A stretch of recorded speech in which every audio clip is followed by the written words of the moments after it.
Sharks vs Stormers this weekend, a massive coastal derby ahead, and the teams have been released and they are both full. They are both properly stacked teams, full strength, and I mean, this is going to be an absolute crack of a match. I honestly think these two back-to-back games, the fact that they're back-to-back just makes it an even bigger occasion. Like, I think Cape Town Stadium sold about 45,000 tickets already, which is a lot of tickets sold, and it could maybe be sold out by tomorrow by the time the game happens. And I'm pretty sure that Kings Park will probably be sold out next week. I mean, Kings Park's been absolutely rocking this year, so it's going to be good to see next week what happens. I mean, I think even if the Sharks get a close result or even a win this week, then Kings Park next week should be sold out definitely. But getting right into the teams, the Sharks have gone for Patu Ganyani, Bongyo Benambi, Vincent Koch, Jason Jenkins, Emil van Heerden, Pepsi Buthelezi, Manu Chichuka, and Nick Hatton in the forwards.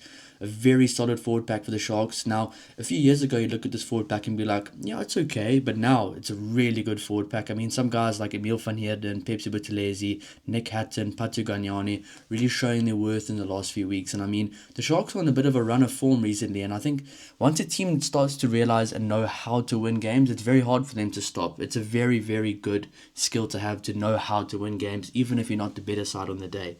But yeah, in the backline, they've gone for Jaden Hendricks, alongside his brother Jordan Hendricks, the young Yaku Williams on number 11, Andre Esterhuizen as captain at number 12, number 13 Ethan Hooker, number 14 still haven't decided between Yao Penke and PK Sabatle. I think they'll go with PK Sabatle. I think he's a bit of a better player recently. He's been on very good form. He had a very good try against Clermont last week as well. Apelele Fassi at fullback. So yeah, very good backline for the Sharks there. I will say number 10 this season has been a bit of a weakness for them. I don't think either of the fly-halves, Masuku or Jordan Hendricks, have really gotten the team on the front foot, giving them the best opportunities to attack. I feel like, imagine the Sharks team if they had like a Manu Lebok or a Sasha and Ngomezulu, how much better they'd look. So yeah, it's a bit of a weakness for the Sharks right now is the fly-halves. But I mean, Jordan Hendricks is a phenomenal player. He's a great player. He's a capped Springbok player as well, and he played well once he was playing with the Springboks. So I've no doubt he's going to turn things around and really show what he can do for a team like the Sharks. Because if they just have a guy that can really put them on the front foot, and once they get that front foot ball, put other guys around them in good positions to play, then the Sharks will be really good. I mean, just looking at the team, I think where the strength lies in the Sharks team is in the front row. I mean, Ganyane has been really good the last few weeks that he's played. Jason Jenkins and Emil van Heerden have formed a really solid cohesion in the lock pairing. They've been really good. Jason Jenkins is so solid recently. Manu Chichuka showing his worth, getting the call up there. Pepsi Buthelezi getting the start. Played really well off the bench last week, and obviously coaches realised he really wants to play this week. Put him in the starting lineup against his old teammate Ntutoko Mchunu, but that's coming right up. In the centres, I mean, Andre Esterhuizen and Ethan Hooker, probably the best centre pair right now in the URC, especially for the South African teams. I mean, those guys just know how to play together. And I think the fact that JB Peterson has put these two guys together in the starting lineup for the Sharks this year has just been such a key combination for them. It's almost like they are the spine of the team, the spine of the backline. And I think Ethan Hooker has just grown throughout the season. Even though he had a great season last year, he's just absolutely grown into the number 13 jersey. And I definitely think Ethan Hooker's future is at number 13 for the Sharks and for the Springboks. On the bench for the Sharks, they've got for Edwin Swart, who's been phenomenal so far this year, ever since he started playing for the Sharks. Oxenchair on the bench, Henry Jacobs on the bench. That's a bit of an interesting call because those two normally play in the starting lineup, but the Sharks obviously know that the Stormers are a very good second half team this year and they're going to try come out flying in the second half. That's why Vincent Chichuka also on the bench, Sia Khaleesi on the bench for the Sharks, Grant Williams, Sia Masuku, and Jerenzo Julius. I mean, that is a bomb squad if I've ever seen one. That is such a good bench from the Sharks and probably their strongest bench in recent seasons. I mean, Edwin Swart's been phenomenal at line-out time and set piece ever since coming to the Sharks. Oxenchair, I mean, he's the best prop in the world right now. Henry Jacobs has been great alongside Oxenchair. Vincent Chichuka and Sia Khaleesi, probably two of the more experienced senior forwards in the Sharks team, coming on in the second half fresh against a very, very informed Stormers team who's been very good in the second half. I think that was definitely the right call made by JP Peterson. Then a guy like Grant Williams, plays off the bench for the Springboks, always makes an impact. He's been a game winner in many games this year. I mean, if you just think about the France game, he was a game winner in that game and other games as well. I think England a few years ago at Twickenham, he just knows how to change a game.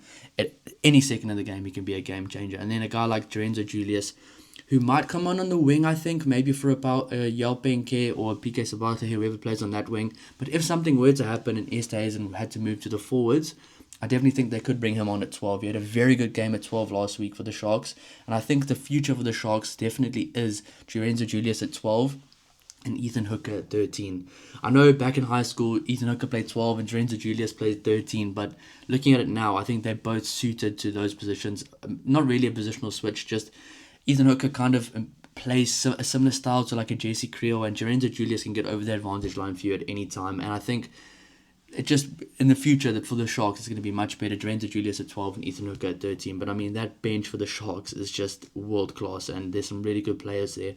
The Sharks team in recent weeks, especially since JP Peterson took over, it just looks like a completely different squad, a completely different team. It's almost like every single player knows their role in the squad and know what they want to get out of the squad, and JP Peterson brings the best out of his players. So it looks like the Sharks players seem a lot more happier now. But obviously Sia Khaleesi playing against his future and past team, the Stormers. And I mean, the Stormers have gone for a very interesting lineup here, a very strong team. They've gone for Ntoko Mchunu, Andre Igufenta, Nedling Fischer, Connor Evans, JD Schickerling, Paul de Villiers, Ben Jason Dixon and Marcel Tienison in the forwards. I mean, that is a strong forward pack. They'll be missing the likes of Evan Roos this week, who's been a try-scoring machine for the Stormers throughout the season this year. I mean, I think he's one guy that definitely deserves a Springbok call-up this year. But I mean, there's guys like Ntoko Mchunu, who made the move over from the Sharks. He's going to be really, really motivated to prove a point against his old team. Andre Igufenta, a very aggressive player who I think will be leading from the front for this team. JD Schickerling, who's been in incredible form recently. Then you have Paul de Villiers, the in-form loose forward, alongside Jean de Rudolph in South Africa right now. He's going to be trying to make a case that he should be in the starting lineup for the Springboks, or at least called up to the Springboks this year. And I think with a big game this week, I think he's already in the Springbok squad for this year, but I think with a big game this week and next week, Paul de Villiers can basically seal himself in the Springbok squad for the season. I mean, he's a young guy, he's a leader, he's an ex-under-20 captain, and he's just such a good player. He's just come on leaps and bounds this year, and yeah, he's definitely my player to watch this week in the Stormers forward pack, and he can be a game changer. Ben Jason Dixon is a solid player, especially at line-out time, and I think he's going to be looking to show the selectors of the Springboks as well what they've been missing out, not picking him over the last few games for the Springboks. Marcel Tienison as well, very strong player, very good player. I just think that Stormers might be missing Evan Roos, and I would have liked to see a guy like Marcel Tienison come off the bench if Evan Roos was healthy, but you can't complain with a guy like him. He's a very good player. Now in the back line, they've gone for Kobus Reinach at 9, Sasha Ngomazulu as captain again at number 10, number 11 Leolin Zas, number 14 Suleiman Hartzenberg, number 12 Damian Willemse alongside Wandisile Simalani, and number 15 Warwick Galant. That right there is speed. There's not one slow player in that back line. The slowest player in that back line is probably Damian Willemse, and he is fast, which just shows you how quick this back line is. I mean, that is just absolute pace and skill. I really like the selection of Damian Willemse at 12. I think his future for the Springboks post-2027 could be at number 12.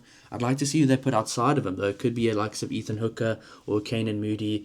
And I think whoever of those don't play 13 go to the wing post-2027 World Cup for the Springboks. So there's a lot of good selection problems that the selectors have for the Springboks right now. But yeah, I mean, Warwick Galant's a guy that always performs for the Stormers. He's a guy that can change a game in a split second. He can also make mistakes to change the game in a bad way, but he's been so good for the Stormers this year. And I mean, a guy like Damian Willemse, next to an ex-prodigy from high school that he's known for years now, Wandisile Simalani, who just signed an extension, that is a very good player to have outside of you. And I think it's going to be very interesting seeing a physical centre pair like Esterhuizen and Ethan Hooker going up against such a skillful, quick centre pair like Damian Willemse and Simalani. I think that's going to be phenomenal to watch this weekend. And then you have the likes of Warwick Galant against Apelele Fassi. Galant trying to make his way back into the Springbok squad. Apelele Fassi already a Springbok. He's been there before. This is going to be such a good game, guys. There's just so many good battles all around. On the bench for the Stormers, you have JJ Kotze, the in-form Vernon Matongo, Sazi Sandi, Salman Murat, Ruben van Heerden, Lonel, Imad Khan, and Yuri Matia. Very strong bench for the Stormers as well. And I don't think there's much in it between any team. I will be doing a bit of a combined 23 between both teams so we can see maybe where the strength and the power lies. But yeah, I mean, JJ Kotze is a phenomenal player. He's been at the Stormers for years now. He's won a URC title with them. Vernon Matongo's come on leaps and bounds this year. He's a player I've known and watched since high school, and he is just really showing what he can do. And I mean, ever since Varsity Cup for Martys till now, he's just gained so much confidence, and he is a long-term prop for the Stormers, 100%. Simon Murat to the bench. I think this is the right call. I don't think he's been in the best form recently, but he is a good guy to have off the bench, especially from a leadership position. Then number 20, Ruben van Heerden. I think he has been the leader in the forward pack for the Stormers this year. He is so severely underrated, and he just has such a big impact for the Stormers team. They are very, very lucky to have a guy like him. He calls the shots at line-out time. Very good player for them. Big leader in this team. Then you have Imad Khan and Yuri Matia. Two guys that know how to play together now. Imad Khan's had some man-of-the-match performances this year. Yuri Matia's had some man-of-the-match performances as well. I think Imad Khan is a future Springbok, and the way Yuri Matia's going could be called up post-2027 as like a bit of an outer squad player, but he's a very good player to have. And I mean, when Sasha Ngomazulu isn't there, if something were to happen to him, Yuri Matia is the perfect guy to step in for this team. I mean, he just looks so comfortable in that squad. So yeah, I mean, Stormers are gone for a very, very strong team here. I mean, both sides have a very strong team. And looking at if there was a combined 23 between both teams, I would go for, at number 1, I'd go for Ntutoko Mchunu. At number 2, I'd go for Mongi Manambi. At number 3, I'd go for Vincent Koch. At number 4, I would go for Jason Jenkins. At number 5, I'd go for JD Schikkeling. At number 6, I'd go for Paul de Villiers. At number 7, I'd go for Ben Jason Dixon. Right now at 8, I'd go for Nick Hatton. Number 9, I'd go for Kobus Reinach. At number 10, I'd go for Sasha Ngomazulu. At number 11, I love Yaku Williams. He's going to be a phenomenal player for the Sharks and the Springboks in the future. He's such a good youngster. He's a local guy to KZN as well. Went to Glenwood High School, but I'm going to have to go Leoland Zas. At number 12, I'm going to go for Andreas Hazen. At number 13, I'm going for Ethan Hooker. At number 14, I'm going for Suleiman Hartzenberg. At number 15, I'm going for Apelele Fassi. So, I mean, there's not really much in it at all. Now, on the bench, I'll be going for JJ Kotze at number 16. At number 17, Oxenchair. At number 18, Henry Jacobs. At number 19, Vincent Chichuka. At number 20, Sia Khaleesi. At number 21, Grant Williams. At number 22, I'm going to go Yuri Matia. And at number 23, I'm going for Drenzo Julius. So, just judging by that, you can tell that the balance of the power in the starting lineup is nearly a 50-50, but more towards the Stormers. I think Stormers have a bit of a better squad, especially on paper.